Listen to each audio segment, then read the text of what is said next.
ओम साईं राम। कैसे हैं आप लोग? आई होप सब ठीक होंगे।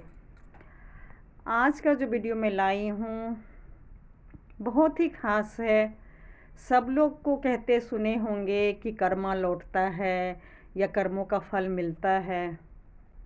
यकीन मानिएगा, मैं अपने फैमिली का या औरों का बहुत ही ज़बरदस्त एक्सपीरियंस लेके आई हूँ, बिल्कुल प्रूफ के साथ कि आप सच में, आप लोग में से जो भी अगर कोई गलत काम कर रहा होगा, धोखा छल अपनों के साथ, मतलब क्या कहते हैं, मतलब बिल्कुल ही छल के साथ धोखा देना, उसको मौत के घाट उतार देना या सुसाइड करने के लिए मजबूर करना, जो भी अगर कोई कर रहा होगा आपके आसपास में, तो उसको ये वीडियो ज़रूर शेयर कीजिएगा कि सच में जो इंसान भी दूसरे के साथ गलत करता है, सच में या तो अपनी ज़िंदगी तबाह हो जाती है, नहीं तो बच्चों की तो होती ही होती है। और इस जन्म में अगर मान लीजिए कई लोग गलतफहमी में रहते हैं कि हमारा आज तो ज़िंदगी सही है ना, दूसरे का धोखा दे के हम प्रॉपर्टी के मालिक हो गए या हमारे पास सब कुछ है, तो इस ये ज़िंदगी तो हमारे लिए भरपूर है, बहुत ही अच्छा है। तो शायद सच बोलूं, वो लोग भूल जाते हैं, ऊपर वाले से डरना इसलिए छोड़ देते हैं। वो सोचते हैं बस एक ही जन्म है, ये जन्म बस अच्छा होना चाहिए, आगे किसने देखा है, जो होगा देखा जाएगा। लेकिन सच्चाई यही है, हमारे जैसे जो पागल लोग हैं वो बस ऊपर वाले से डरते हैं कि भाई अगर हम कुछ गलत करेंगे तो ऊपर वाला सज़ा देंगे। सही बोलूँ, जो हमारे जो लोग हैं वो भगवान से बड़े अच्छे कांटेक्ट में हैं, बहुत ही अच्छे से पूजा पाठ करते हैं। शायद भगवान उनका सुन रहे हैं। वो निडर होके, बड़े बेफिक्र होके, भले ही गलत करते हैं, उनको लगता है हम धूप अगरबत्ती दिखा रहे हैं, पूजा कर रहे हैं, तो हमारे जो भी पाप है वो सब पुण्य में कन्वर्ट हो जाएगा। हमारे साथ कुछ भी गलत नहीं होगा, हमारे बच्चों के साथ कुछ नहीं गलत होगा। वो इसलिए बेफिक्र हो के गलती करते हैं। सही बोलूं, हमारे जैसे जो लोग हैं, जो आप लोग सुन रहे होंगे, सच बात ये है कि सच में हम लोग का दुर्दशा ज़िंदगी होती है उनके मुकाबले। वो जितना ही खुशहाल रहते हैं, वो जितने ही दूसरे का पैसे प्रॉपर्टी हड़प के ज़िंदगी ऐश से जीते हैं, अच्छे से खाते पीते हैं और बहुत ही अच्छा लाइफ जीते हैं। और जिनके साथ धोखा हुआ है, जिनके साथ गलत हुआ है, जिनके साथ छलावा हुआ है, वो सच में घुट घुट के, मतलब सच में मरने को तैयार होते हैं या सच में मौत के घाट उतार भी देते हैं, या जो भी हमारे पास होता है हम उसका भी सुख नहीं भोग पाते हैं। कि बस हम भगवान को बस यही कहते रहते हैं, ये क्या न्याय है। बस भगवान भी हमें यही कहते हैं, बस वक्त का इंतज़ार करो, वक्त का इंतज़ार करो। और पता चला हम वक्त का इंतज़ार करते करते हम सही में ऊपर चले गए। तो सही बोलूँ, अफसोस मत मनाइए, ऊपर भी वही इंसान जाता है जिसके साथ अगर छल हुआ है, धोखा हुआ है। वो ऊपर भी इसलिए भगवान शायद बुला लेते हैं ताकि इस जन्म में जो भी आपके साथ गलत किया है, गलत व्यवहार कर रहा है और आपको मरने पे मजबूर कर रहा है, तो शायद अगला जो जन्म होगा तो इस जन्म से शायद बेटर होगा। इसलिए आपको जल्दी बुला लेते हैं, क्योंकि आप बार बार बस भगवान को यही पुकार लगाते हैं, भगवान ये ज़िंदगी जीने लायक नहीं है, हमें उठा लीजिए, अब बहुत बर्दाश्त हो गया, अति सीमा हो गई। तो अगर आप सच्चे भगवान के भक्त हैं तो ये मत सोचिए मौत उसी को आती है जो पापी है, नहीं, इससे बेटर लाइफ भी आपको मिल सकता है अगर आपने सच में गलत नहीं किया है। तो ये सब मैं क्यों बोल रही हूँ, इतने दिनों से शायद मेरा पहला वीडियो आया था जब मैं हॉस्पिटल से आई थी, तीज का दिन था, और फिर मैं फटाफट वीडियो बनाई थी कि हस्बैंड के लिए मैं आप लोग से प्रार्थना की थी कि मुझे भी सुहागन का आशीर्वाद दीजिए। और मेरे हस्बैंड बहुत ज़्यादा मुसीबत में, मतलब फंस गए हैं, मतलब फंस क्या गए हैं, बहुत ज़्यादा प्रॉब्लम है। तो वो भी आप लोग को पता होगा कि मैंने बस इसलिए किया था कि आप लोग को पता है 2 ढाई साल से, वैसे तो 4-5 साल से फैमिली प्रॉब्लम है, लेकिन 2 ढाई साल से ज़बरदस्त है प्रॉब्लम। तो मैंने बस यही सोचा कि मेरे हस्बैंड जो है ना, शादी के वैसे तो देखिए 24 साल हो गए, लेकिन वो मतलब क्या बोलूँ मेरी बेटी मेरे बिना रह सकती है, इतनी परिपक्व हो गई है, जबकि बचपना उसमें भी था। लेकिन मेरे हस्बैंड को अपने फैमिली के बिना रहना मुश्किल हो रहा है। मतलब कुछ लोग तो मेरे पे इल्ज़ाम लगाते हैं कि मैं मना करती हूँ कि वो अपने मम्मी पापा से ना मिले और या ना हाथ के खाए, लेकिन भगवान जानता है कि इन मतलब ऐसे तो मैंने कभी भी मना नहीं किया, लेकिन इधर 6 महीने सही बोलूँ काफ़ी पूजा पाठ मैंने किया है। अगर हस्बैंड की लंबी आयु के लिए अगर मैंने पूजा पाठ पंडित जी से करवाया है, तो हस्बैंड के जो फैमिली में जो प्रॉब्लम है जॉइंट फैमिली में, वो भी ठीक हो जाए, वो मैं शिद्दत से चाहती थी। और बहुत ही ईमानदारी से मैं कई पंडित जी लोग को साथ जुड़ी हूँ और पूजा करवा रही हूँ। उसमें से एक पंडित जी ने बिल्कुल मुझे अलग मतलब जवाब उन्होंने दिया था। वो पैसे के लोभी नहीं थे, उन्होंने जो सच्चाई थी वो मुझे बोल दिया। उन्होंने बोला आप लाखों रुपए खर्च कर लो, लेकिन जो आपकी फैमिली प्रॉब्लम है वो इस जन्म में सॉर्ट आउट नहीं होने वाला है। चाहे आप कुछ भी करवा लो, जो आपके घर में पितृदोष लगा हुआ है या जो आपके ससुराल वाले ने कर्म खराब खराब किए हैं, उसका फल तो देखिए आपके घर वालों को, आपके ससुराल वालों को या आपके हस्बैंड को मिलना ही मिलना है। जितना आप कोशिश कर रही हैं ना आप कीजिए, लेकिन मैंने इतना दिन से जो मैंने भविष्यवाणी देखा है लोगों का, वो मैं आपको और आपके हस्बैंड को देखते हुए ये बता रहा हूँ कि आपकी फैमिली कभी भी एक नहीं होगी। भले ही आपके हस्बैंड के साथ कुछ भी हो जाए, वो लोग कभी ना आपके हस्बैंड को एक्सेप्ट करेंगे ना आप लोग को। मैंने बोला हम मुझे नहीं करेंगे, मुझे कोई दिक्कत नहीं है, लेकिन मैंने कभी नहीं चाहा कि ये फैमिली अलग हो, चाहे टूटी फूटी ही सही, भले ही हमें 1 रुपये ना दे। मैं बार बार कह रही हूँ हमें ना दे, लेकिन अपने बेटे को अपना ले, खासकर इस टाइम पे, क्योंकि इस टाइम पे बहुत ज़्यादा ज़रूरी है। तो ये मैं वीडियो पहले भी बना चुकी हूँ शायद, लेकिन आज फिर मैं क्यों बना रही हूँ, क्योंकि अब ना मैं सच में थक गई हूँ।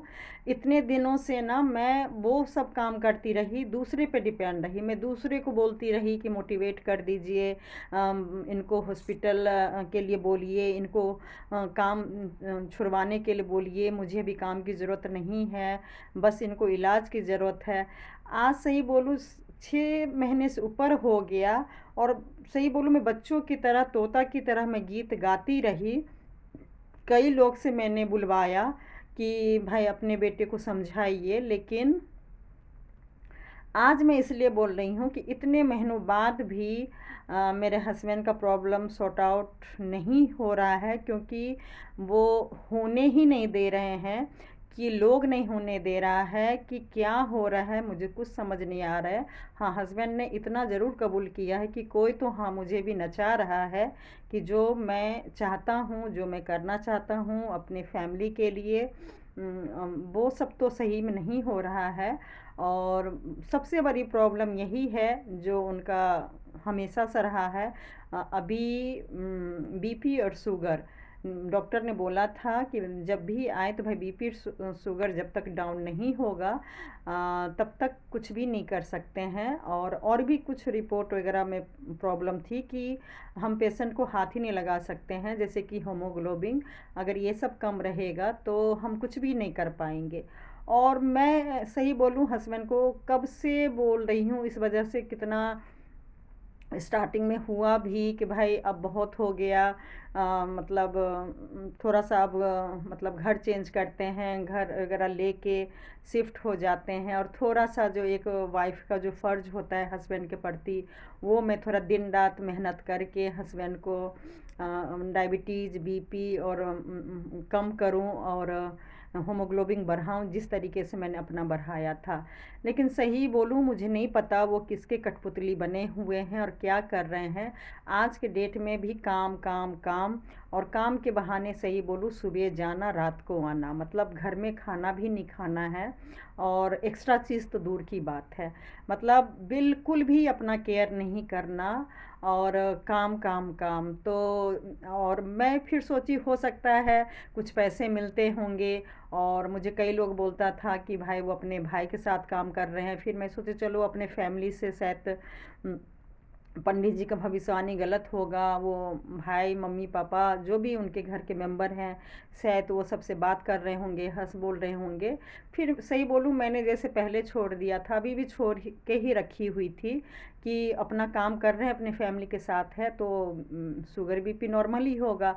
और जब सीज़न ऑफ होगा, फरवरी मार्च का टाइम दिए थे, तो फिर मैं अपना ऑपरेशन वगैरह जो भी है प्रोसेस वो करवा लूँगी, क्योंकि लेट तो बहुत हो गया है लेकिन प्रॉब्लम था।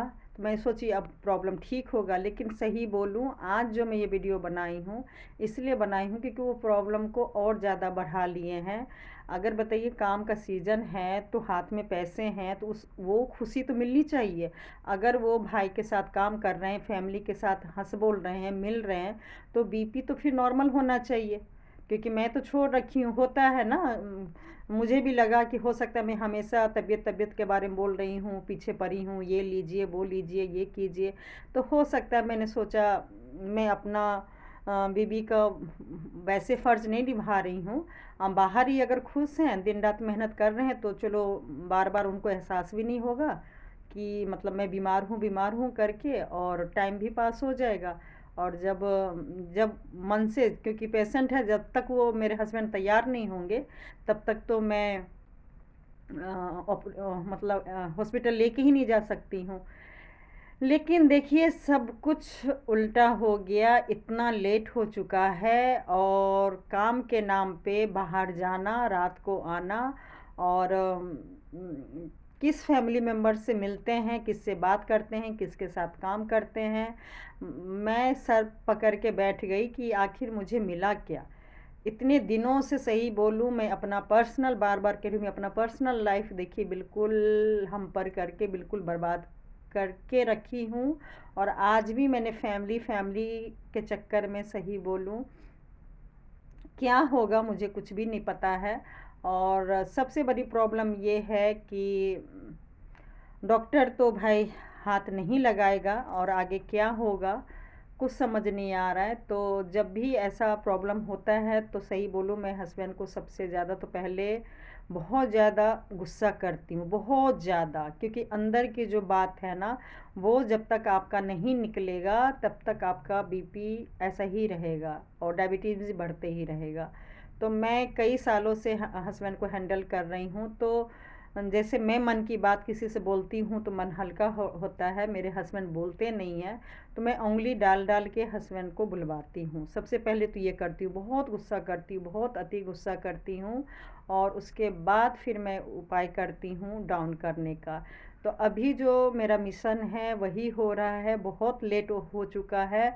अब ये जान लीजिए गुरु माता भी बोल रहे हैं, एक दो पंडित जी भी बोल रहे हैं, अब ऐसा टाइम आ गया है करो मरो वाली बात, कि हस्बैंड को अब बांध के भी रखना पड़े घर में, या बांध के हॉस्पिटल लेके जाना पड़े, पुलिस केस करना पड़े। क्योंकि सही बोलूँ मतलब पंडित जी भी बोल रहे हैं कि आपके हस्बैंड सुसाइड करना चाह रहे हैं, और उसमें आपके घर वाले पूरा ही साथ दे रहे हैं। बिल्कुल सही बोलूँ, आज अगर सेम चीज़ अगर मेरे देवर के साथ होता ना तो मैं अपने हस्बैंड से यही कहती, भैया ये पाप नहीं बटोरना है।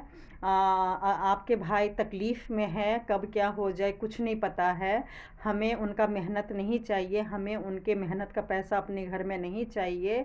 हम दो रोटी खा लेंगे, लेकिन आप भाई अपने भाई को बोलिए इलाज करवाने, क्योंकि सबसे पहले ज़रूरी है शरीर। शरीर रहेगा तो वो अपना फैमिली भी देख सकते हैं और आपके साथ काम भी कर सकते हैं। ये सब मैं बोल रही हूँ। अगर मेरे देवर प्रॉब्लम में होते तो मैं एक औरत के नाते, एक इंसानियत के नाते मैं ये ज़रूर अपने हस्बैंड को सलाह देती कि आप सब कुछ छोड़ दीजिए। इस घर में नमक रोटी होगा तो होगा, नहीं होगा तो नहीं होगा। काम करना है तो अकेले कीजिए, नहीं तो साथ में तो बिल्कुल नहीं कीजिए। जब हमें पता चल गया है कि आपका भाई इतना बीमार है तो भाई उनसे मेहनत नहीं करवाना है। सीधे बोल दीजिए कि भाई पहले अपना एक ऑनर भी होता है ना, तो वो अपने स्टाफ को क्या चाहता है कि भाई पहले इलाज करा लो, पहले शरीर है फिर काम है। आप ऑनर छोड़िए, ऑनर नहीं है, आपका भाई है, लेकिन कोई भी आपसे ये नहीं कह रहा है कि भाई काम छोड़ो, नहीं तो हम काम नहीं करेंगे तुम्हारे साथ। तुम देखो, तुम बुकिंग कर रहे हो, हमें ये पाप के भागीदारी नहीं बनना है। पहले अपना इलाज कराओ, नहीं तो भैया अपने अकेले काम करो, मैं तो काम नहीं करूँगा। खासकर मैं हस्बैंड से बोली, जब आपके फैमिली मेम्बर चारों तरफ ये बोल रहे हैं कि मुझे पैसा नहीं दे रहा है, मुझे फ़ायदा नहीं हो रहा है, चारों तरफ अगर आपकी बदनामी अभी भी कर रहे हैं लोग, तो मुझे बताइए साथ में काम करके, काम काम काम करके, और मेरे पास बोलते हैं कि पैसे नहीं हैं। सही बोलूं, मैं हस्बैंड को मन की बात लेने के लिए मैं बहुत गुस्सा की। दोनों बेटी की मैं फ़ीस दे चुकी हूँ, बड़ी वाली के भी कॉलेज में, छोटी वाली का भी इस साल का लास्ट पूरा फ़ीस जा चुका है। जब मेरे हस्बैंड घर से निकलते हैं अभी भी काम के लिए, तो मैं कहती हूँ कहाँ जा रहे थे? काम। मैं बोला अच्छा ठीक है, काम कर रहे हैं ना, तो एक काम कीजिए, हमारा खर्चा उठा लीजिए और दोनों बच्चों का फ़ीस दे दीजिए। जो भी एक पिता का फ़र्ज़ है वो कीजिए और काम कीजिए। भाई ये तो बहुत अच्छी बात है कि जिसका जान जोखिम में है, जान हथेली पे लेके चल रहे हैं, वो इंसान अगर काम काम के पीछे पड़ा है, तो भाई इससे अच्छा पिता और पति तो हो ही नहीं सकता है। तो भाई फ़र्ज़ निभा लीजिए, दीजिए पैसा। तो आप यकीन कीजिएगा उसके लिए कहते हैं अच्छा दे दूँगा, अच्छा दे दूँगा, अभी लास्ट टाइम पे।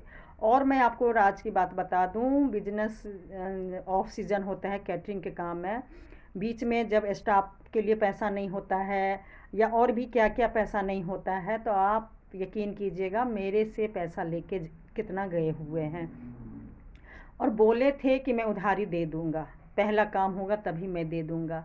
मैं ये सब इसलिए बोल रही हूँ कि आप सभी को पता है बिज़नेस का रूल कि भैया अगर आपने किसी से उधारी लिया है तो पहले उधारी चुकाया जाता है, फिर अगर आप 2 पार्टनर हैं, 3 पार्टनर हैं, जो भी हैं, जितने भी स्टाफ हैं, उसके बाद वो खर्चा प्रॉफिट बांटा जाता है।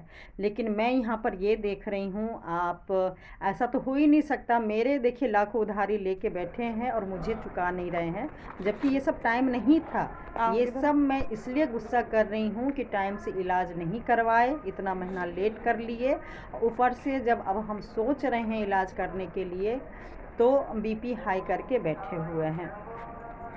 तो इसलिए मैं उनको गुस्सा मन की बात लेना चाह रही हूँ कि कहाँ है मेरा उधारी पैसा। अच्छा मौसम आपने था, अगर लेट ना होने चले गए थे। जिसको भी प्रॉफिट बांट रहे हैं, दे रहे हैं, चाहे वो आपके साथ भाई हो, पापा हो, क्योंकि मैं फ़ोन सुनती हूँ कि भाई क्या? हिसाबबारी के लिए आपके पास हाँ फ़ोन खुल आता गया है। होगा, देखिए तो हम लोग तो चेयर पे बैठ जाते क्यों 5-10। जब मैं कह इसको रही चावल खिला हूँ, दीजिए। या तो मैं स्वार्थी इसको भूख होती, लगा मैं होगा। सेल्फिश होती, एक तुम खाओगे बीवी कुछ? जब कह रही है मुझे ये खा ऐसे लो। रोटी नहीं चाहिए, ऐसा काम नहीं चाहिए जिसमें मेरी हस्बैंड की जान को खतरा है। मुझे पता है, आपके घर वाले के एक एक मेंबर को पता है कि आपको प्रॉब्लम है, उसके बावजूद भी वो लोग क्यों आपके साथ काम कर रहे हैं, या आप क्यों कर रहे हैं? अगर आप सही बोलूँ, अगर आपके घर वाले साथ में काम करते ना, तो मैं ये आपका काम करके बंद करवा देती हूँ कि मेरे में इतनी हिम्मत है अभी भी कि अगर मैं 2 बेटी को खिला सकती हूँ, मैंने बोला ना, मैं आपको भी खिला सकती हूँ और अपने आप को भी खा सकती हूँ। खाने से मतलब है ना,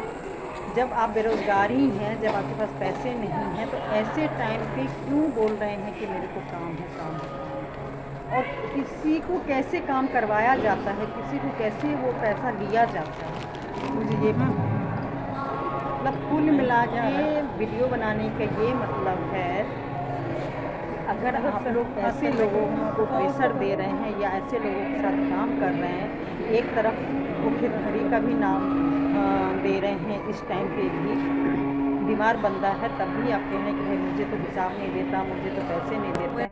तो अगर नहीं देते तो भाई काम क्यों कर रहे हैं? एक क्वेश्चन मैं हस्बैंड से बस यही कह रही हूँ, जब आपके जेब में पैसा नहीं है, जब आप बीवी बच्चे को खर्चा नहीं दे सकते, तो मुझे ये बताइए आप किसका घर चला रहे हैं, किस किसका किसका मुझे ये बताइए, किसके लिए आप ज़िंदगी को हथेली पे लेके चल रहे हैं, और किसके घर में खाने की कमी है जिसके लिए आप मेहनत कर रहे हैं। ऐसे टाइम पे भी इलाज नहीं करवा के आप मेहनत कर रहे हैं, काम कर रहे हैं, वो तो दिख रहा है आप काम कर रहे हैं, लेकिन किसके लिए कर रहे हैं। अगर नहीं फ़ायदा हो रहा है, मैं बार बार कह रही हूँ, कितने सालों से कह रही हूँ, ये काम छोड़िए।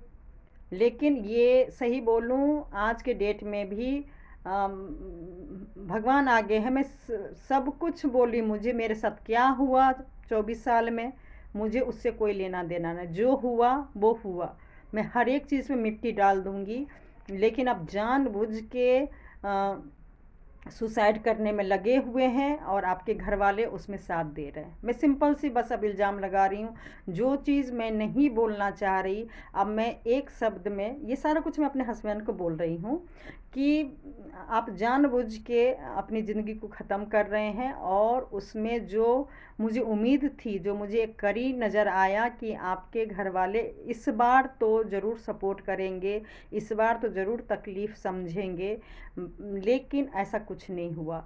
और आपको बता दूं, जो आप कंफ्यूज हैं, जिस घरवाले के साथ आप काम कर रहे हैं, जो आपको लगता है कि अभी भी सगे हैं, मुझे पता चला है। और पंडित जी नहीं, पंडित जी गैर हैं, उनकी भविष्यवाणी जो है सो है, वो वक्त आएगा तो मैं बताऊंगी क्या हुआ। लेकिन लोग कह रहे हैं अभी भी कि भाई मतलब मेरे फादर इन लॉ यानी कि हस्बैंड के फादर अभी भी चाह रहे हैं, ये जो मेरा घर देख रहे होंगे, उस घर से मैं अभी भी निकलूं। मतलब कुछ लोग से कह रहे हैं कि भाई ये क्यों रह रही है, ये तो कहती थी कि मुझे घर खरीदना है, मतलब घर खरीद के और जाना है, तो जा क्यों नहीं रही है। मुझे किराया लगाना है। मतलब देखिए, इस टाइम पे भी अच्छा खासा पेंशन आ रहा है, कई सारा प्रॉपर्टी है, किराया है, और बहुत इनकम है, आराम से ज़िंदगी कट जाएगी, कोई दिक्कत नहीं है, और अच्छे से कट भी रही है। लेकिन फिर भी इस घर को किराया लगाने के लिए मुझे अभी भी प्रेशर किया जा रहा है, ऐसे टाइम पे भी, कि भाई घर खाली करो। मतलब उनको कोई अफसोस नहीं है। जो 45-46 एज तक बेटा पापा पापा कहते नहीं थकते थे, मम्मी मम्मी कहते नहीं थकती थी, अभी भी कह रही हूँ, भगवान के आगे हूँ, अभी भी मैं कह रही हूँ कि मुझे और अपने फैमिली में उनको चूज करना होगा। कुछ ऐसा मुसीबत आएगा, कुछ होगा, दौरे दौरे भागेंगे, चाहे वो भाई हो, चाहे माँ बाप हो, घर के कोई भी मेंबर हो। इतना ये सब मैं इसलिए अब नहीं कह रही हूँ कि मुझे अब फैमिली को कॉम्प्रोमाइज़ करना है, क्योंकि मैंने भगवान से शर्त लगाई थी, जब पंडित जी ने बोला था, जब मेरे हस्बैंड की तबीयत ख़राब थी 6 महीना पहले, तो मैंने भगवान से ही बोला था कि कुछ आप मेरे हस्बैंड के लिए कीजिए, वो फैमिली के लिए परेशान हैं, तरस रहे हैं, अपनी मम्मी के हाथ के लिए, खाने पीने के लिए तरस रहे हैं। तो एक कर दीजिए, क्या जा रहा है ज़िंदगी में। प्रॉपर्टी ना दे तो ना दे, प्रॉपर्टी का इशू ही नहीं है। लेकिन आप यकीन नहीं करेंगे, अभी भी जिनको जिनको मैं कहती हूँ बस खाने पीने और जैसे पहले फैमिली था वैसे हो जाए, लेकिन उनको पता है मेरे ससुराल वाले क्या बोलते हैं कि हमने भी पैसा दिया था प्रॉपर्टी के लिए, जो उसने ख़रीदा है, हमने भी पैसा दिया, मतलब मेरे पास सबूत है। हे भगवान, बैंक ट्रांजैक्शन आपने दिया, वो सबूत है, तो भाई मेरे पास भी सबूत है। और सबसे बड़ी बात, ऊपर वाले के पास, ऊपर का कैमरा लगा हुआ है, और उनको सब कुछ पता है कि भाई आपने क्या दिया नहीं दिया। हम ये तो नहीं कह रहे हैं कि आपने नहीं दिया। और सबसे बड़ी बात है कि अभी ये टाइम है ही नहीं, अभी ये टाइम है ही नहीं। मैं अगर किसी को कंप्रोमाइज़ करवा रही हूँ तो सिर्फ ज़िंदगी बचाने के लिए। मैं किसी को नहीं कह रही हूँ कि आपने क्या दिया क्या नहीं दिया, वो टाइम है ही नहीं। ऊपर वाले के आशीर्वाद है, भगवान ने चाहा तो पहले भी उन्होंने दिया है, और दिन रात मेहनत करके और भी हासिल कर लूँगी। लेकिन जब मेरे हस्बैंड रहेंगे तभी तो। उसके बिना आप मुझे बताइए, मैं अपने हस्बैंड से कह रही हूँ, उसके बिना मुझे बताइए, मैं कमा के या घर प्रॉपर्टी लेके, या अगर आपके पापा कह रहे हैं कि लोगों को बोलती है घर खरीद रही हूँ, खरीद क्यों नहीं रही है। तो भाई जब से आपका रिपोर्ट गंदा आया है, तब से मेरा दिमाग उधर चल रहा है। मुझे लग रहा है कि किसी तरह मैं अपने हस्बैंड को पहले ज़िंदगी बचाऊं कि मैं घर प्रॉपर्टी खरीदूं। घर प्रॉपर्टी भगवान ने इतना दिया हुआ है कि अगर मैं दूसरा नहीं भी खरीदती हूँ तो उसी में हमारा पालन पोषण जो हमारे बच्चे का होता है वो हो जाएगा। बाकी मैं काम करके घर चला लूँगी, मुझे प्रॉपर्टी नहीं खरीदना। पहले मैं हस्बैंड की ज़िंदगी देखूं या प्रॉपर्टी देखूं। लेकिन आपके पापा को, मतलब मैं हस्बैंड से कह रही हूँ कि आपके पापा को अभी भी पड़ी है कि मैं घर खाली करूँ। तो सही बोलूँ, जो आप कई सालों से परेशान है ना कि भाई माँ बाप भाई सगा नहीं हुआ तो बीवी क्या होगी, तो ये सारा सबूत देखिए भगवान ने आपको दिया है। 6 महीना से सभी को पता है कि आप प्रॉब्लम में है। लेकिन अभी भी ज़मीन प्रॉपर्टी की बात हो रही है, वो अपना सफाई दे रहे हैं कि मैंने दिया है पैसा। अरे क्या दिया है नहीं दिया है बस अब ऊपर वाले के साथ छोड़ दीजिए। और मैं तो जाना चाह रही हूँ, भगवान के आगे हूँ, मैं तो जाना चाह रही हूँ जितना जल्दी मेरे हस्बैंड ठीक हो जाए। और फिर हम कोशिश करेंगे जैसे पहले कोशिश किया था। भले ही मुझे लाखों का लोन लेना पड़ेगा, गोल्ड बेचना पड़ेगा, दिन रात मेहनत करना पड़ेगा। अगर आपके पापा ने मुझे चैलेंज ही कर दिया है, मुझे खुलेआम घर से निकालने की आपके सामने ही खैर धमकी दिया, तो आप क्यों नहीं कहते? आप क्यों नहीं 3-4 साल पहले आपके सामने बोला कि भाई घर से निकलो, नहीं कोई रास्ता है तो अपने बाप के घर जाओ। तो आप क्यों नहीं कहते पापा बस कुछ दिन की बात है, जब मैं ही ख़त्म हो जाऊंगा तो मेरी बीवी और बेटी इस घर में रहेगी ही नहीं, तब तो खाली कर ही देगी। मैं नहीं जा रहा हूँ, आप क्यों नहीं कह रहे? आप एक बार तो बोलिए। ये लड़ाई मेरी नहीं है भाई, मेरे घर वाले नहीं निकाल रहे हैं मुझे, आपके घर वाले निकाल रहे हैं। आखिर कब तक मेरा साथ नहीं देंगे? कब तक आप मतलब ऐसे चौराहे पे रहेंगे कि भाई मेरे, मैं मानती हूँ बहुत सहना मुश्किल है कि भाई मेरे माँ बाप गलत हैं। मैं ये नहीं कह रही हूँ कि गलत हैं, वो वक्त का तगादा है। जो उन्होंने किया है वो बस उनको मिल रहा है। अगर उनके, मैं बोली ना, मैं अभी भी बुराई नहीं कर रही हूँ सास ससुर की। मैंने बोला जैसे दशरथ जी ने कुछ पाप गलती किया तो भाई उनको सज़ा मिली, वो अपने बेटे से बिछड़ गए। तो ऐसे ही कुछ हुआ है जिसके कारण कि आप दोनों में रिश्ता ख़त्म है। और इस जन्म में नहीं हो सकता, वो मुझे अब दिख गया। क्योंकि जब ऐसे टाइम पे अगर आपके पापा नहीं चाह रहे हैं या नहीं कुछ कर रहे हैं, अभी भी जो होना चाहिए था पहल, या मतलब मैं फ़र्ज़ क्या बोलूँ, 70-75 साल के एज से मैं क्या उम्मीद करूँ कि वो हमारे साथ हॉस्पिटल चले या हमें पैसे दे, या मतलब मैंने ये सब कभी किसी से उम्मीद नहीं किया। सही बोलूँ, भगवान के आगे हूँ, जितने भी दोस्त हैं सब लोग हैं, तो तब तक मैं किसी से मदद नहीं, मतलब पैसे के लिए मदद नहीं मांगी। मैंने ये नहीं बोला हॉस्पिटल जाना है इतना ब्लड चाहिए, फिर भी मैंने नहीं बोला कि भाई हमें ब्लड की ज़रूरत है। बहुत कम लोग को बोली हूँ और उम्मीद है कि वो सब भी इंतज़ाम हो जाएगा। क्योंकि मेरे हस्बैंड ने वैसा कर्म किया है, उन्होंने भी अपने टाइम पे काफ़ी लोग को ब्लड दिया है। तो कहते हैं ना, तराजू ऊपर वाले के पास है। अगर आपने अच्छा काम किया है तो उसका फल भी आपको मिलेगा, और अगर आपने बुरा काम किया है तो वो भी मिलेगा। और इसका मतलब नहीं है कि आपने खुद अकेले बुरा काम किया है तो वही आपके बुरा मिलेगा। अगर आपके घर वाले ने गलती किया है तो वो पाप भी आपको मिलेगा। तो ये सारा कुछ मैं हस्बैंड को तो समझा ही रही हूँ, आप लोग भी समझिएगा कि सच में कर्म का फल मिलता है। मैं कई राज नहीं खोल सकती यूट्यूब पे पर्सनल, लेकिन हाँ ये ज़रूर मैं बार बार बोलूँगी कि सच मानिए, कर्मों का फल मिलता है। इस जन्म नहीं तो अगले जन्म पक्का मिलता है, इसमें कोई शक नहीं है।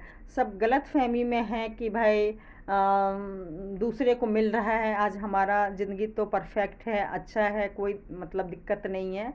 सब गलत फहमी में जी रहे हैं। आज नहीं कल जो मेरे साथ या हस्बैंड के साथ गलत कर रहे हैं तो उनको पाप इसलिए नहीं लगेगा क्योंकि हम लोग बहुत ही बड़ा भगवान के भक्त हैं, नहीं, हर इंसान भगवान के भक्त हैं। अगर हमने गलती नहीं किया है फिर भी अगर हमें सज़ा मिल रही है तो सच बोलूँ, मैं तो ये मान के चल रही हूँ कि हमारा होगा कोई पिछले जन्म में ऐसा कर्म खराब, जो कि हमें ऐसा सज़ा मिल रहा है। लेकिन लोग जो जानबूझ के कर रहे हैं और बेफ़िक्र हो के जी रहे हैं कि भाई हमें कुछ नहीं नुकसान होने वाला है, तो सब गलतफ़हमी दूर कर लीजिए। आज नहीं तो कल सच में ऐसा कुछ होगा जिसका आप लोगों ने कल्पना भी नहीं किया था। मतलब ये मत सोचिए कि हम एक तरफ पाप कर लिए और दूसरी तरफ हम धूप अगरबत्ती जला लिए, पूजा कर लिए, और तो हमारा पुण्य मतलब पाप कट जाएगा और सारा अच्छा ही अच्छा होगा। जब तक आपका अच्छा दिन है, क्योंकि आपके कुछ पुण्य इस जन्म के नहीं तो पिछले जन्म के होंगे, जिसकी वजह से है। तो मैं हस्बैंड से यही कह रही हूँ, बहुत गुस्से में फायर होके, जो कि मैं अब क्या बोलूँ। मैंने बस फायर होके यही बोला कि बस आप एक चीज़ जान लीजिए, जितना आप इलाज नहीं करा रहे हैं या बीपी शुगर हाई करके बैठे हुए हैं, तो बस आप जान लीजिए, अगर आपके घर वाले नहीं कोई साथ दे रहे हैं, क्यों? क्योंकि आपके माँ बाप, जान लीजिए आपके माँ बाप के एक और बेटा है, बहू है, पोता है, पोती है, उनको किसी चीज़ की कमी नहीं है। मैंने पहले भी आपको बोला था कि आपके जाने के बाद किसी को कुछ फ़र्क नहीं पड़ने वाला है। सब जैसे ज़िंदगी जी रहे हैं और अच्छे से जिएंगे, क्योंकि ये 10 से 15 हज़ार का किराया जोड़ के बैठे हुए हैं, इनको वो भी इनकम होगा। बाकी भगवान ने और भी इनकम दिया हुआ है, पैसे की कमी नहीं है। बेटा है तो क्यों चिंता करना है। लेकिन आपको अच्छे से पता है, 24 साल में आप अपनी बीवी को पहचाने हैं, तो सपने में भी मैंने किसी और के बारे में नहीं सोचा। मेरा एक ही पति है। मतलब मैं पहले मजाक में भी बोलती थी, अब थोड़ा गुस्सा में भी बोली हूँ कि मेरा सच में एक ही पति है। और पूरी लाइफ मैंने फैमिली के चक्कर में आपको कुर्बान कर दिया। फैमिली आपकी, अगर मम्मी ने गलती किया तो आपको मैंने डांटा, सही में हमारा रिलेशन ख़राब हुआ। आपके पापा ने बोला तो मैं उसका गुस्सा आप पे उतारी, आपके भाई ने बोला तो मैं गुस्सा उतारी, आपके भाई की बीवी ने कुछ अगर किया तो मैं आप पे गुस्सा उतारी। ये मेरी गलती थी। आज जब आप इस चौराहे पे हैं कि कुछ भी आपको हो सकता है, तो मैं अपनी गलती कबूल कर रही हूँ कि जितनी गलती आपकी नहीं थी, उससे ज़्यादा मैंने गुस्से में सजा दिया। मेरा एक माइनस पॉइंट है कि मुझे बहुत ज़्यादा गुस्सा आ जाता है, बहुत ज़्यादा गलत चीज़ों में आ जाता है। तो मैं आप उसके हकदार नहीं थे, जितना हमने अपना पर्सनल रिश्ता जॉइंट फैमिली के चक्कर में कुर्बान कर दिया। लेकिन आज बस मैं आपसे इसलिए ये सब कह रही हूँ, मुझे है पछतावा, मुझे ज़रूरत है। देखिए, अचानक अगर कुछ हो जाए तो वो भगवान का मर्ज़ी समझ के मैं एक्सेप्ट कर लूँगी। लेकिन भगवान देखिए मुझे मौका दे रहे हैं। मैं बार बार कह रही हूँ, मैं घमंड में नहीं हूँ, भगवान मुझे मौका दे रहे हैं कि अपने हस्बैंड को बचा। वो तकलीफ़ में है, वो प्रॉब्लम में, कुछ कष्ट लिखा है आपको, वो हो रहा है, लेकिन वो दूर करने का उपाय भी बता रहे हैं, समय भी बता रहे हैं, पैसे भी दे रहे हैं। सब कुछ अगर ऊपर वाले हमें सपोर्ट कर रहे हैं, तो हम नीचे वाले के चक्कर में क्यों कुर्बान हो। हाँ, मैं अपना ज़िंदगी बर्बाद कर रही थी लोगों के चक्कर में, आप भी वही कर रही हैं। गलती क्यों कर रहे हैं? काम करना है। मैं बार बार कह रही हूँ, मेरा हाथ थामिए, अभी भी हम बहुत कुछ कर सकते हैं। हमें अमीर नहीं बनना, हमें दूसरे के पैसे प्रॉपर्टी लेके अमीर नहीं बनना, लेकिन हमारे पास जो है उसी के बल पे हम दूसरा काम कर सकते हैं, नई ज़िंदगी जी सकते हैं। और बिल्कुल, मतलब मैंने बोला ना कि आप ये सोच लीजिए कि आप भी अनाथ हैं, मैं भी अनाथ हूँ। अगर आपको ये लगता है ना कि मैं अपनी फैमिली आपके चक्कर में, देखिए मैं अपने मैके से उतना रिश्ता नहीं रखी हूँ, क्योंकि आपको आप घुट रहे हैं, आपका मन नहीं है, तो जो भी होता है फंक्शन में जानबूझ के नहीं बुलाती हूँ। अभी भी सालियरा था तो मैं जानबूझ के अकेले की, ताकि आपको बुरा ना लगे कि मैं अपने फैमिली मेम्बर को बुला रही हूँ और आपकी फैमिली को नहीं। और ना ही मैं नेवर के लोग को बुलाई। लोग ऐसे करते हैं कि हमें, हम लोग को बिल्कुल डिक्लेयर छोड़ दिया, लेकिन हम ये चीज़ नहीं कर सकते। तो इसके लिए हमें इस घर मोहल्ले से निकलना पड़ेगा। आखिर कब तक हम इंतज़ार करेंगे। और मेरे लिए ना सही, अगर आपके पापा को सच में ये पैसे की ज़रूरत है, सच में वो लोग को कमी पड़ रही है, जितना भगवान ने दिया है इनकम, अगर उनको घर चलाने में मुश्किल हो रहा है और या फिर वो इतना खाना पीना सब चाह रहे हैं, इतना मतलब कि भाई वो 100-200 साल और जीना चाह रहे हैं, तो दे दीजिए घर उनको, अपना किराए पे लगाएंगे, उनका प्रॉपर्टी है वो अपना रखेंगे, जो मर्जी करे, वो जो मर्जी करे। बस ये सोच लीजिए आपके नसीब में नहीं था, कई लोग के नसीब में नहीं होता है। आप ये सोच लीजिए आपके माँ बाप के पास कुछ था ही नहीं। मैं भी सोच लेती हूँ कि जिस घर में, जिस ससुराल में मेरी शादी हुई, उसमें मेरे हस्बैंड के अलावा कुछ भी नहीं था, तो खाली हाथ आए थे, अब इस घर से खाली हाथ जाएंगे। और दुनिया में भी सबको पता है कि खाली हाथ ही जाना है, बस जो हमारा कर्म है ना वो हमारे साथ जाएगा अगले जन्म में बन के।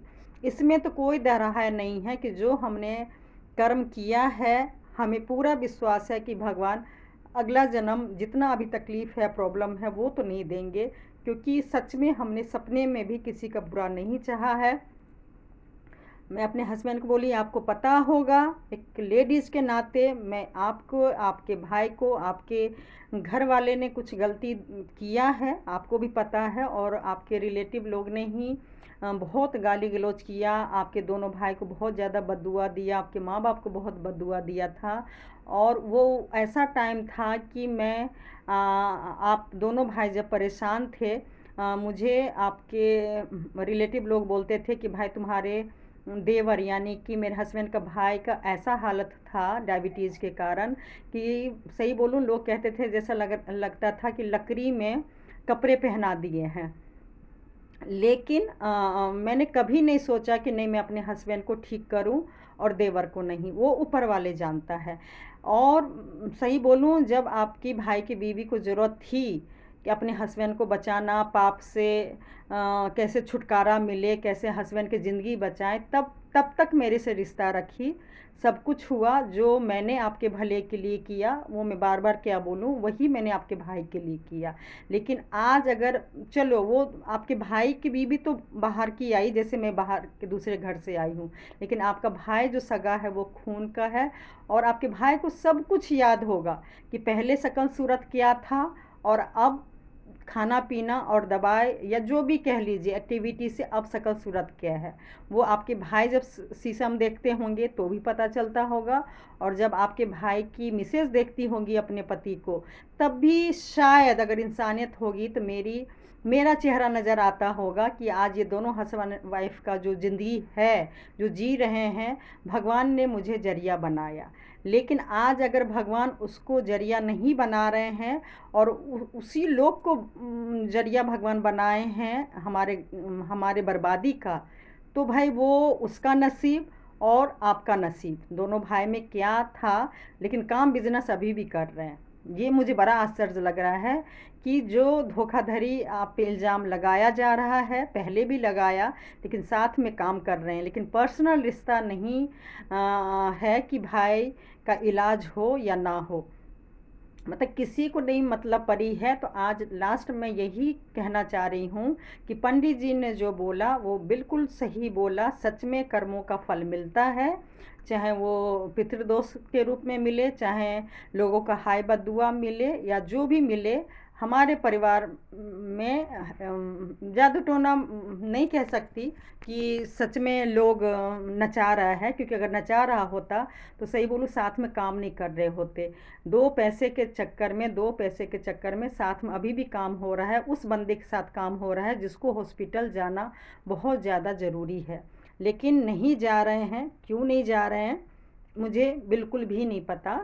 तो कुल मिला के बस मैं यही कहना चाह रही हूँ कि सच में कर्मों का फल मिलता है। और जो मेरे साथ हुआ, मैं बार बार कहूँगी कि इंसानियत के नाते, रिश्ते के नाते जो मैंने इस फैमिली के लिए किया, आज मुझे पति के सपोर्ट की ज़रूरत था, लेकिन वीडियो बनाते बनाते जिस टाइम तक मैं बना रही हूँ, सच में मेरे हस्बैंड के लिए, मेरे हस्बैंड खैर बाद में है, पहले वो लोग का खून का रिश्ता है, लेकिन अभी तक जो मदद की ज़रूरत था वो नहीं मिला, और अगर ऐसे ही रह गई ना तो कुछ होने वाला भी नहीं है। और आप सभी को पता है, कृष्ण जी ने बोला कि भाई अपनी ज़िंदगी की लड़ाई अपना जंग खुद लड़ना है। तो ये वीडियो हो जाएगी लंबी, इसलिए मैं आगे के वीडियो में लाऊंगी कि अब मैं हस्बैंड के इलाज के लिए या अपनी ज़िंदगी के लिए मैं क्या करने वाली हूँ।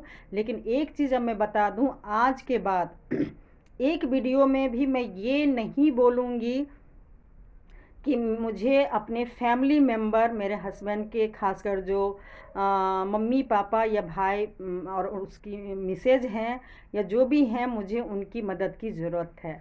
क्योंकि सही बोलूँ, जब ऐसे टाइम पे भी इंसानियत धो रहे हैं। लास्ट में बस यही कहना चाहूँगी कि इस टाइम पे भी अगर मुझे कोई प्लानिंग बना रहे हैं घर से निकलने का, और मेरे हस्बैंड अभी भी अपने परिवार के मोह माया में यहाँ रह रहे हैं, तो मैं वैसे तो ये मैं छोड़ दी थी घर प्रॉपर्टी देखना, मैंने सोचा इलाज के बाद कराऊंगी। लेकिन मैं गुस्से में, देखिए हस्बैंड दिन में टाइम दिए थे कि हाँ देख लूँगा, लेकिन वो नहीं आए। तो शाम में मैं गुस्से से बेटी को लेके और प्रॉपर्टी डीलर के साथ मैं चली गई ज़मीन प्रॉपर्टी देखने के लिए कि मुझे फ़ाइनल करना है। वैसे सही बोलूँ, गुस्से में चली तो गई, फ़ाइनल तो देखिए मैं हस्बैंड के इलाज के बाद ही कराऊंगी।